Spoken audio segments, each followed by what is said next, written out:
E iremos procurar esta manhã entender o motivo do choro do Senhor Jesus.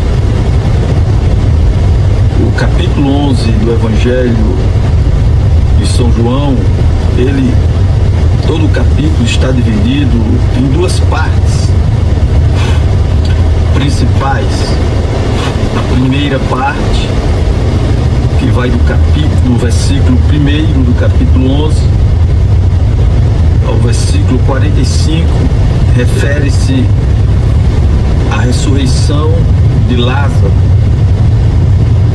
A segunda parte deste capítulo, que é o capítulo 11, que vai dos versículos 46 ao 57, traz uma narrativa em que os fariseus formam um conselho para matar o Senhor Jesus.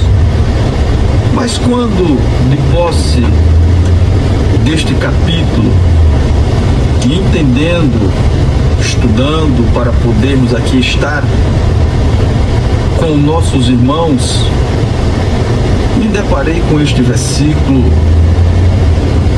que nos traz uma certa comoção em vermos o que está escrito e nos trazendo esta informação de que Cristo Jesus, o nosso Salvador, chorou. É importante entendermos o contexto deste choro. É importante entendermos todo este contexto para sabermos a causa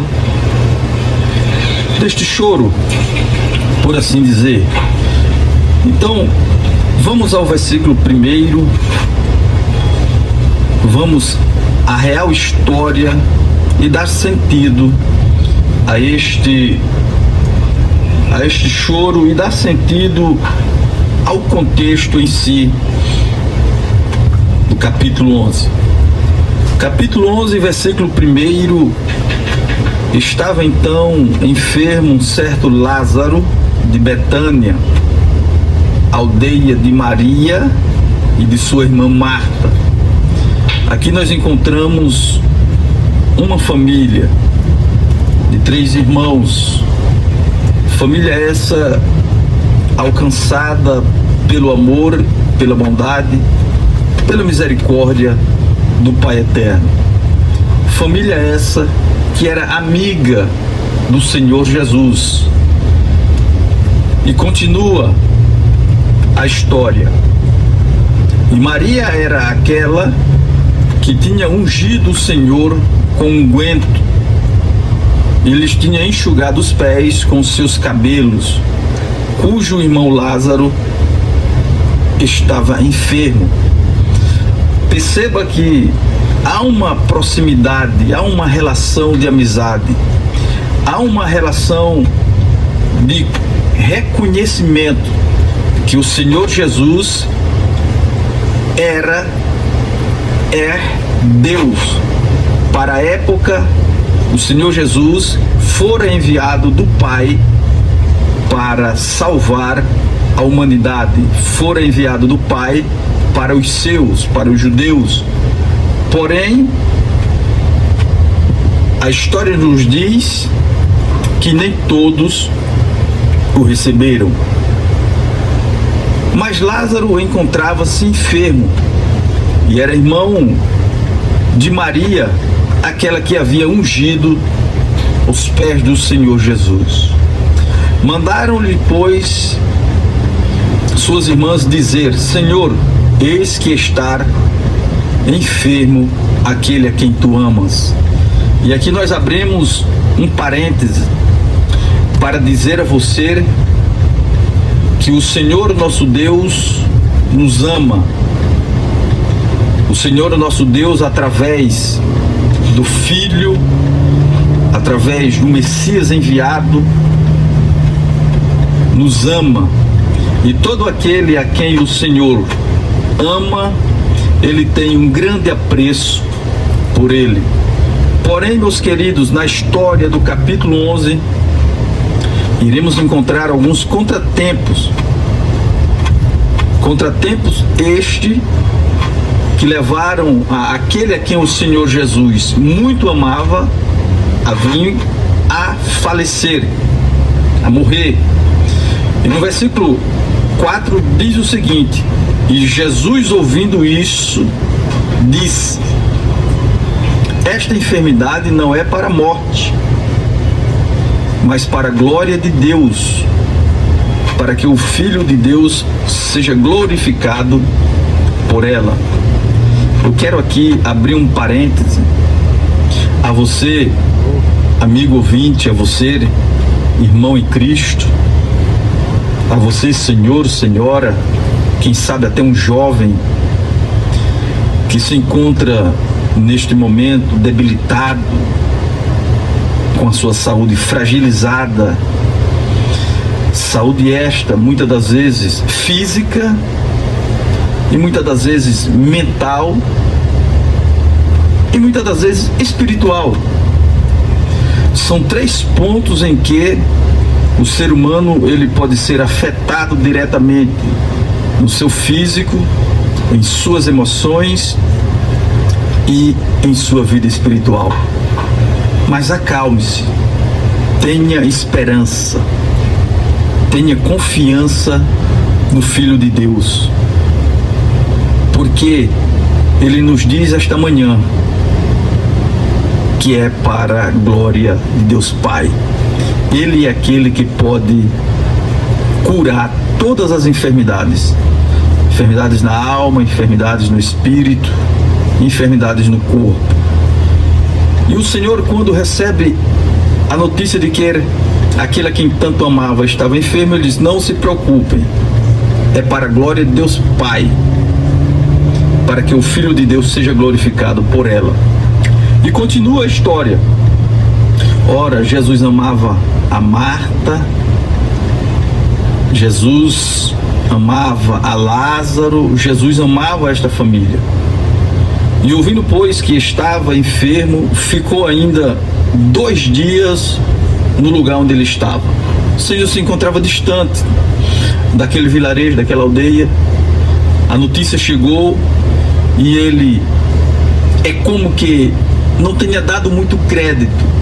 Ele, como homem, mas como Deus, ele sabia muito bem do que estava por acontecer. Ele sabia muito bem daquilo que podia realizar para com aquela família. E ouvindo, pois, que estava enfermo, ficou ainda 2 dias no lugar onde estava. A gente percebe um desespero por parte desta família, porque a Bíblia narra 2 irmãs e um irmão, um homem, muito provavelmente o provedor daquela casa. E imagine o desespero daquela família em ver o único homem, o único provedor daquele lar à beira da morte. Só restava a elas, as irmãs, o Senhor Jesus como esperança. Mas aquele que estava como sendo a esperança para aquela família demorou 2 dias o seu retorno. Talvez propositalmente. Não entendemos como Deus trabalha, não temos a capacidade de discernimento da mente de Deus, dos pensamentos de Deus. Porém, meus queridos, depois disso, disse aos seus discípulos: vamos outra vez para a Judeia. E aqui, Guilherme e ouvintes, há algo muito importante que os versículos seguintes nos dirão. Quando o Senhor Jesus disse: retornaremos nós para a Judeia, disseram-lhe os discípulos: Rabi, ainda agora os judeus procuravam apedrejar-te e tornas para lá? Perceba que o mundo religioso nem sempre se mostra aquilo que é. Nós estamos vendo aqui os judeus, os religiosos da época, os fariseus, os saduceus, os escribas, os sacerdotes, todos aliados ao poder do Estado, podemos assim dizer, procuravam tirar a vida daquele que veio para sanar todas as enfermidades, que estejam elas na alma, que estejam elas no espírito, que estejam elas no corpo. E Jesus respondeu: não há 12 horas no dia? Se alguém andar de dia, não tropeça, porque vê a luz deste mundo. Mas se andar de noite, tropeça, porque nele não há luz. Assim falou, e depois disse-lhes: Lázaro, o nosso amigo, dorme, mas vou despertá-lo do sono. Na altura do campeonato, Lázaro já se encontrava morto. Já não tinha sobre ele o fôlego de vida. A sua alma já não repousava sobre aquele corpo. Mas o mestre dos mestres, o Senhor dos senhores, o Deus dos deuses, ele tem aquela morte como um sono. Ele se refere à morte como um período estático de sono. E ele disse, depois de tudo que os seus discípulos disseram, ele disse: Lázaro, o nosso amigo, dorme, mas vou despertá-lo do sono. Ele retornou à região onde queriam apedrejá-lo, onde queriam prendê-lo, para levar vida. Vida em abundância. O Senhor Jesus tem vida em abundância para a sua vida, para o seu viver, para o seu cotidiano. Não se desespere. Não arranque os cabelos da cabeça, como dizem a linguagem popular, o dito popular, de quando alguém está em desespero e só falta arrancar os cabelos da cabeça. Não arranque os cabelos da cabeça.